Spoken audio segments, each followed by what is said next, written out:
BGB army থাকলেও প্রত্যেকটা কেন্দ্রে কোনো না কোনো একটা কেওয়া সৃষ্টি হওয়ার লোকজন থেকেই থাকে, এরা এদের যে গাছি করা যায়। এই ছিল আমার মোটামুটি পয়েন্ট। ধন্যবাদ সবাইকে।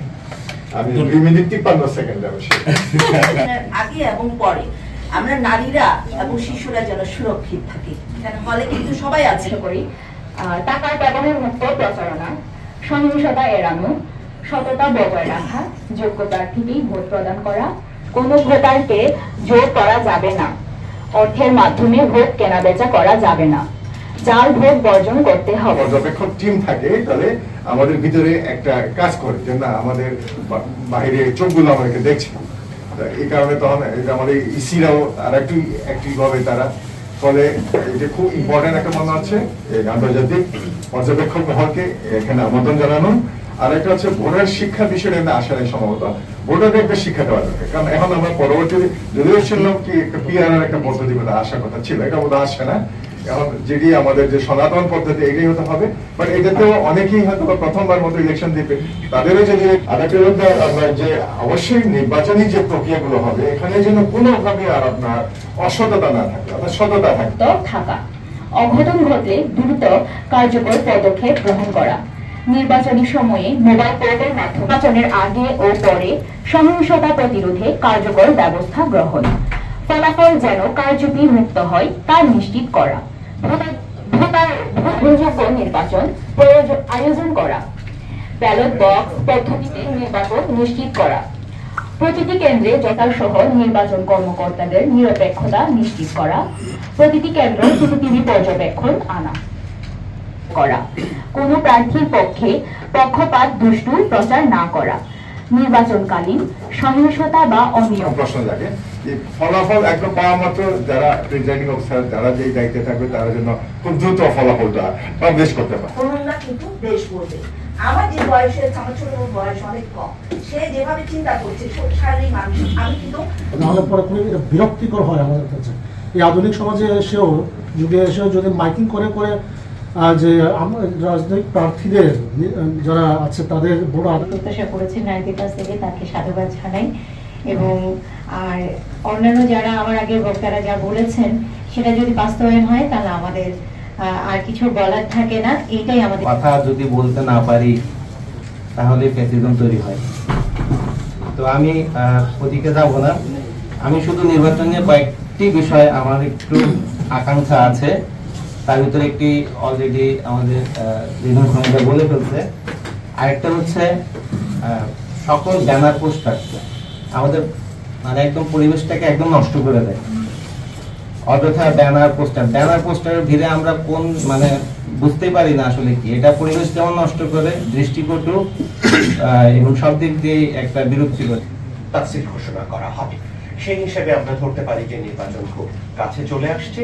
এখন নির্বাচন নিয়ে তদভুক্তি হবে তারা প্রত্যক্ষভাবে অংশ নেবে। তারা নির্বাচনে এখন নির্বাচন কেন্দ্রিক বললে জিনিসটা এরকম দাঁড়ায়, নির্বাচনে অংশ নেবে, ভোটাধিকার ঠিকভাবে প্রয়োগ করবে। আমরা এতক্ষণের আলোচনা কথা, কিন্তু এর বাইরে আমরা যে শিরোনামটা দিয়েছি আপনারা লক্ষ্য করুন যে অন্তর্ভুক্তিমূলক সুষ্ঠু নির্বাচন নিয়ে এক ধরনের কথা বলেছে। তো অন্তর্ভুক্তিমূলক মানে কিন্তু এটা অন্তর্ভুক্তিমূলক হয়নি। আমি আপনার এখানে আমি দ্বিমত পোষণ করছি।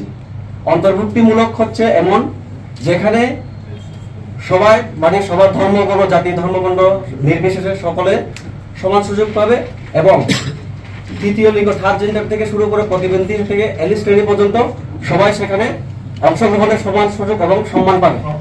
এই যে আমরা 12টা জাতিগোষ্ঠী এখানে বসবাস করি, পাহাড়ি বাঙালি, আমাদের ভেতরে আমরা কাউকেও আন্দোলন করে এই নির্বাচন বা ভোটাধিকার থেকে বঞ্চিত করার চেষ্টা করে যে এরকম কোনো অভিজ্ঞতা আমার নেই।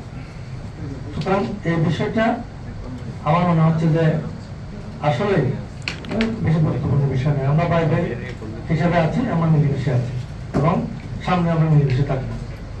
এখানে যেটা উদ্বেগের বিষয় সেটা হচ্ছে যে আমাদের তঞ্চঙ্গা সম্প্রদায়ের ভাই তোমরাও বলছে তো অনেকে ভোটার হয়, বয়স্ক ভোটার হয় না, মূল সম্প্রদায় এবং অন্যান্য সম্প্রদায় আছে আমার দেখা এটা অনাকাঙ্ক্ষিত।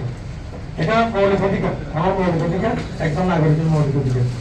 এই মূল অধিকার খর্ব করা, এই খর্ব সেটা শাস্তিযোগ্য অপরাধ। নেতিবাচক হবে না, তাহলে আমরা বলতে চাইছি যে বাঙালির জন্য হবে, পাহাড়িদের জন্য হবে, আমরা আদিবাসী, পাহাড়ি, ক্ষুদ্র নৃগোষ্ঠী, আমরা যে নামেই যেভাবেই ডাকি না কেন তাদের জন্য সবার থাকবে। এবং আমাদের বান্ধবদের ইন্ডিয়া দেশের সীমানাও আমাদের বান্ধবদের আসে। এই প্রেক্ষাপটে এসার সময় একবার হয়েছিল ভোটারদেরকে যাওয়া আসা এবং খাওয়া দাওয়ার ব্যবস্থা করা। আপনি যদি আমরা বান্ধবনের সদরের পৌরসভা ভোটার হই, আমরা 10টার মধ্যে ভোট প্রায় শেষ করে দিতে পারি, 12টার মধ্যে আমাদের যোগাযোগ দ্বারা। চিটং হিল ট্যাক্সে এমন গ্রাম আছে ভোটার হয়নি, ছোট ভাই বলছিল ভোটার হয়নি, 90 বছর মরে গেছে, এমন মানুষ এখনো আছে। কারণ হচ্ছে এই কথা বলা, আমাদের ধানচি উপজেলাতে আমাদের 4টা ডিস্ট্রিক্টের কাজ হচ্ছে কক্সবাজার, রাঙ্গামাটি, খাগড়াছড়ি, বান্দরবান। 99টা গ্রামে আমাদের ধানচিতে কাজ আছে। ওখানে দেখা গেছে তিনদু বাজার দেখেনি এমন নারী আছে, অনেক পুরুষ আছে যারা হচ্ছে তিনদু বাজার, ধানচি তো দূরের কথা, বান্দরবান তো দূরের কথা। সেই জায়গাটাকে আমাদের চিন্তা করতে হবে। আমাদের কিন্তু নাগরিক, আমার যে ভোটাধিকার আছে, স্বাস্থ্য অধিকার আছে, স্বাস্থ্য সেবা পাওয়া অধিকার আছে, আমার জন্মগতভাবে যে অধিকারগুলা আমার নিশ্চিত হওয়ার কথা, সেটা এখনো অনেক মানুষ আছে যারা জানে না। তাহলে আমরা ভোটের কথা বলছি, এখন এডুকেশনের কথা বলছি, কোয়ালিটি এডুকেশন, কোয়ালিটি ভোটের কথা বলছি, আমার অধিকারের কথায় আমি নারী, আমি আসলেই জানি না। আপনি